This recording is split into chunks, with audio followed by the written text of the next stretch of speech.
안녕하세요. 성장하는 생꿈이 송경입니다.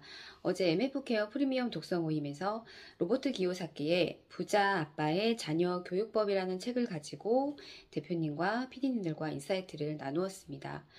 음, 이 책은 되게 재밌게 잘 넘어갔는데 이 책을 읽으면서 제 자신을 먼저 반성을 했고, 그리고 지금 아이들이 자라서 사회생활을 할 때에는 시대가 바뀌었기 때문에 그 흐름에 맞게 정보 시대에 맞춰서 아이들이 필요로 하는 이기는 공식을 아이들이 쌓아야 될 필요가 있다라는 것들을 좀 느꼈고요. 그리고 또 하나 학교에서 좀 이런 것들을 좀 배웠으면 좋겠다라는 생각을 하게 되었습니다. 첫 번째 저는 이 책을 읽고 아까 이제 저 자신을 반성을 하게 되었다고 했는데, 제가, 이제 사회생활을 20살 때부터, 했어요. 이제 첫 직장 생활을 했고, 또 이제 첫 월급을 타고, 이제 돈이 고등학교 때는 학생이었기 때문에 그렇게 용돈을 받는 것 자체도 되게 또 집안 형편이 넉넉하지 못하다 보니까 많은 뭐 이렇게 그때는 이렇게 용돈이란 자체의 개념이 별로 없었던 것 같아요. 그냥 뭐 필요할 때 주시고 했던 것 같은데 갑자기 이제 첫 월급을 받고 그리고 이제 뭐 보너스, 인센티브 이렇게 돈이 들어오는데 정작 그것들을 어떻게 관리를 해야 되고 그걸 또 어떻게 불려야 되고 이런 것들에 그런 관념이 전혀 없었던 거죠. 그러니까는 뭐 돈 공부를 해 보려고 했던 적도 없고 그것을 어떻게 불려야 되고 어떻게 이것을 관리를 해야 되는 거에 대해서 전혀 인지를 못하고 이제 살았던 거예요. 그게 이제 어른이 되고 나서 지금 이제 40 후반대인데 어, 그 필요성이 너무 늦게 이제 제가 깨닫게 된 거죠. 아, 이게 삶을 살아가면서 정말 중요한 거구나.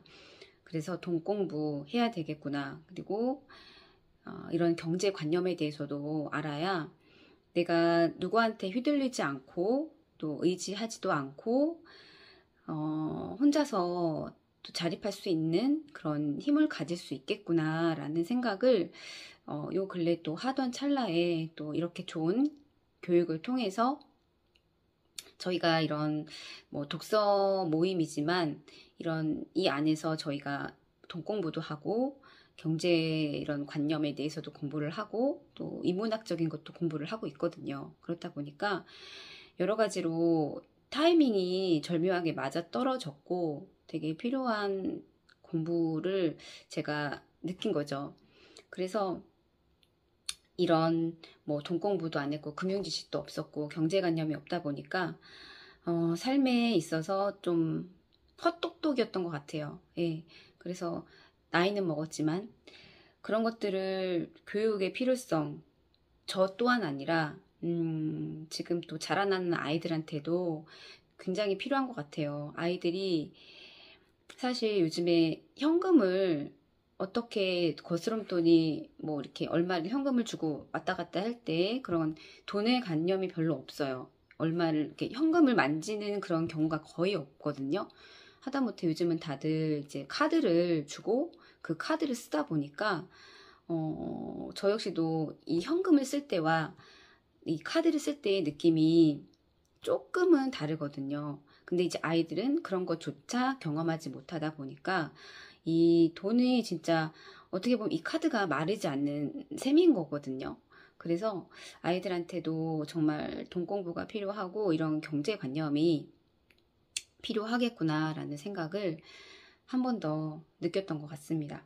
그리고 여기에서 보면은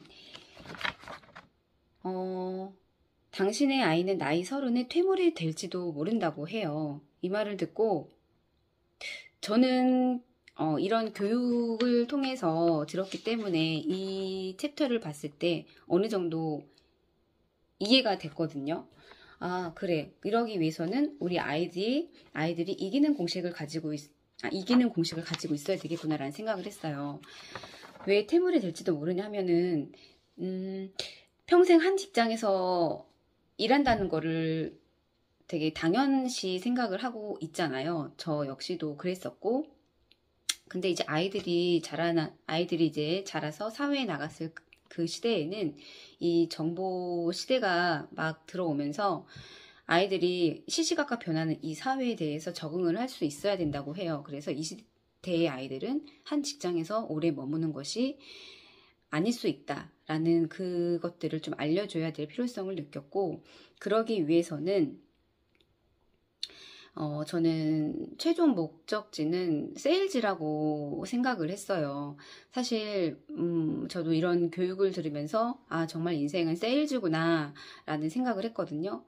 이 세일즈라는 게 다분히 영업을 하는 사람들만이 배우는 것이 아니라, 하는 게 아니라, 그냥 이 전반 자체가 세일즈더라고요. 하물며, 뭐, 집에서도 제가 뭐, 아이들을 설득을 해야 되는 그런 경우도, 이게 다 세일즈거든요.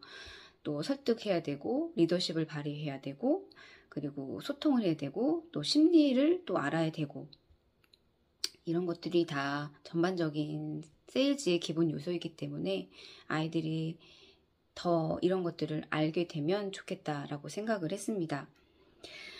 사실 저희가 학교에서 지금의 저희 아이들만 보더라도 굉장히 이렇게 시험 공부를 하고 있는 걸 보면, 굉장히 다 암기를 해야 하고 답이 정해져 있고 어떤 그런 아이들이 좀 이렇게 생각을 할 수 있고 독창력을 발휘할 수 있는 어떤 그런 시험이 없는 거예요. 그 시험으로 또 이제 고등학교를 또 진학을 해야 되니까 그러면서 아이들은 되게 힘들어하고 그렇다 보니 정작 사회에 나와서는 그런 정답을 요구하는 게 아니라 그냥 창의력과 도착력을 요구를 하는데 이제 아이들은 현실에 직면하면 현타를 이제 맞는 거죠. 학교에서는 이렇게 딱 고정된 시스템 하에서 학교 교육을 받았지만 밖에 나오면 그렇지 못하는 거에 대해서 그렇다 보니까 아이들이 조금 더 창의력과 문제 해결력을 가질 수 있는 그런 학교 시스템이 돈 공부도 좀 필요한 것 같아요. 아이들한테 돈에 대해서 그리고 이런 경제 지식에 대해서도 좀 어느 정도 학교 교육에서 좀 더 어렸을 때라도 좀 배웠더라면 사회에 나와서 조금은 수월하지 않을까라는 생각도 했고 그리고 또 하나 저의 개인적인 생각은 아이들이 좀 요즘 특히나 아이들이 마음의 근력이 굉장히 좀 약하다고 생각이 되어져서 회복 탄력성이 많이 좀 떨어졌다?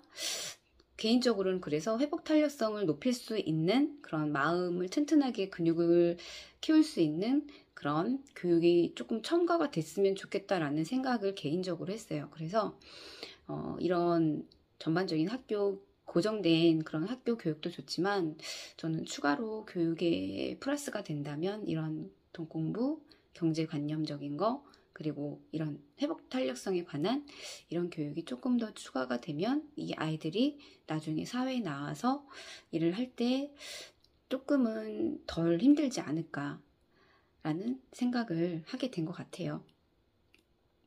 네, 오늘은 제가 여기까지 영상을 남기고요. 저는 또 다음번 영상에서 찾아뵙겠습니다. 감사합니다.